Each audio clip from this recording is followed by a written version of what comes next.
ഭയന്ന് കാടിനുള്ളിലേക്ക് ഓടിപ്പോകുന്നു ജയദ്രഥൻ. ഭീമസേനൻ തേരിൽ നിന്നും ചാടിയിറങ്ങി ജയദ്രഥനെ പിടികൂടി. തലമുടിയിൽ ചുറ്റിപ്പിടിച്ച് പൊക്കി നിലത്തടിച്ചു. കോപത്തോടെ ഭീമൻ ജയദ്രഥനെ കൊല്ലുവാൻ തുടങ്ങി. അപ്പോൾ അർജുനൻ പറഞ്ഞു, അരുത്, ജ്യേഷ്ഠൻ യുധിഷ്ഠിരൻ പറഞ്ഞ വാക്കുകൾ ഓർമ്മിക്കണം.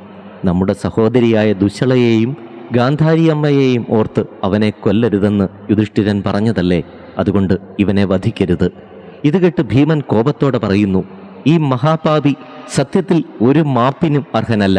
പാണ്ഡവ പത്നിയായ ദ്രൗപദിയെ ബലമായി തേരിൽ കയറ്റിക്കൊണ്ടുവരുവാൻ ധൈര്യം കാണിച്ച ഇവനോട് എന്തിനാണ് ദയ കാണിക്കുന്നത്? എന്നിട്ട് ഭീമൻ അവൻ്റെ മുടി 5 ഇടങ്ങളിലായി മുറിച്ചു വികൃതരൂപനാക്കി. ശേഷം ജയദ്രഥനെ തേരിൽ കയറ്റി ആശ്രമത്തിലേക്ക് കൊണ്ടുവരുന്നു. വികൃതരൂപനും ബന്ധിക്കപ്പെട്ടവനുമായ ജയദ്രഥനെ യുധിഷ്ഠിരന്റെ മുന്നിൽ ഹാജരാക്കി. ജയദ്രഥൻ അപമാനഭാരത്തോടെ തല കുമ്പിട്ടു നിൽക്കുന്നു ദ്രൗപദിയുടെ മുന്നിൽ.